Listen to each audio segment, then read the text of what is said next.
merasa jenuh dengan profesi kita? Pasti itu pertanyaan yang memang pasti jadi basic, makanya saya bahas dulu pertama, karena itu pasti jadi basic buat kita yang sudah lama, ya kan, gitu. Saya sendiri sudah di properti dari 2015 awal belajar, terus saya masuk buat Beyond Property itu 2016 karena memang Beyond buka. Jadi 2016, 17, 18, 19, 20, 21, 22, sama taman 2015 saya belum di Beyond, berarti sekitar 8 tahun. Pertanyaannya, pernah nggak saya bosen? Jawabannya sih enggak.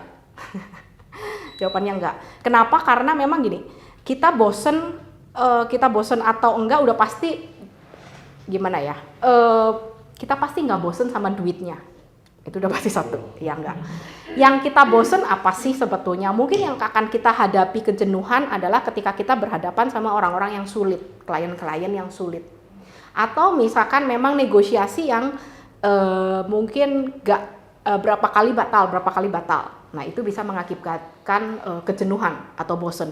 Atau mungkin misalkan teman-teman yang lagi baru, mungkin ketika berjalan udah ngelisting, udah disuruh tim leadernya ngelisting, sudah disuruh tim leadernya promosi sudah, tapi nggak ada respon gitu. Atau mungkin ada respon pun diajak showing berapa kali nggak mau aja kliennya gitu kan, berasa ini kok nggak dijawab, nggak apa. Nah itu mungkin bisa mengakibatkan kebosanan, kejenuhan itu gitu kan. Dalam artian pasti ada pertanyaan juga di teman-teman, kok gini-gini aja sih, orang bilang properti bagus ya kan, orang bilang properti gampang, orang bilang properti duitnya gede gitu, tapi kenapa kok gua enggak gitu kan, kenapa kok yang lain bisa closing tapi kok saya enggak.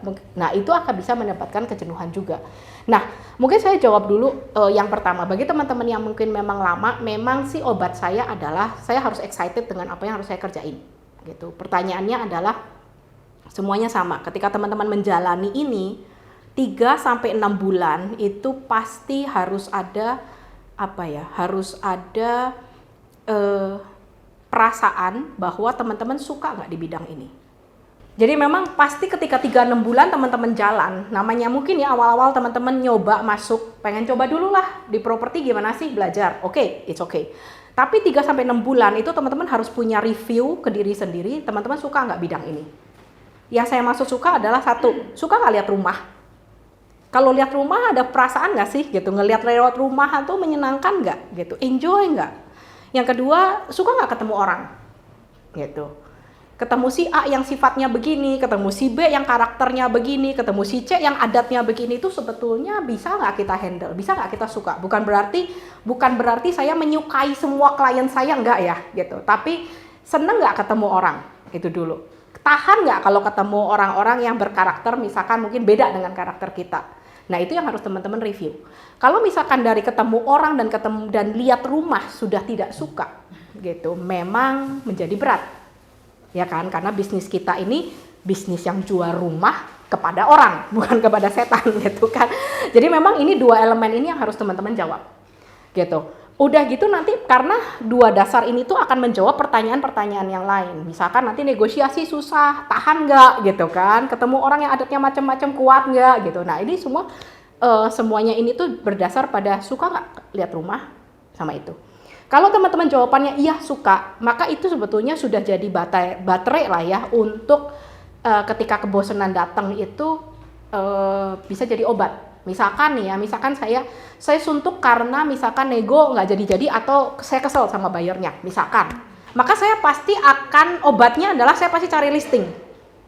Dan saya pasti senang banget kalau saya ketemu rumah yang bagus dengan harga yang oke, atau kayak kemarin tiba-tiba misalkan ada klien lama yang saya nggak tahu siapa, tiba-tiba nitip tanah ke saya. Dan tanahnya tuh pas tanah di area spesialis saya KBP. Nah itu tuh saya seneng banget gitu. Jadi memang hal-hal begitu tuh bisa jadi baterai buat teman-teman. Asal memang menyukai salah satu itu, apakah menyukai propertinya atau menyukai orangnya. Sampai di sini ada pertanyaan nggak sebelum saya terlalu jauh? Gitu. Nah memang pada akhirnya saya berapa kali share namanya kerja di properti itu kerja maraton. Kita tuh kayak seperti pelari maraton, kita bukan pelari sprinter. Kalau sprinter mungkin lari sekencang-kencangnya, secapek-capeknya udah gol, selesai gitu kan, menang gitu kan. Enggak, properti itu, kerja di properti itu teman-teman harus punya mental sebagai pelari maraton.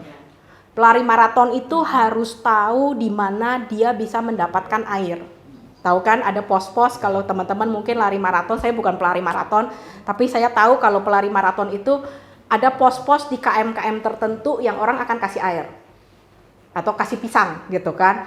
Nah, kita sebagai pelari maraton, kita harus tahu sejauh mana kita bisa lari dan di pos mana kita harus berhenti untuk kita minum.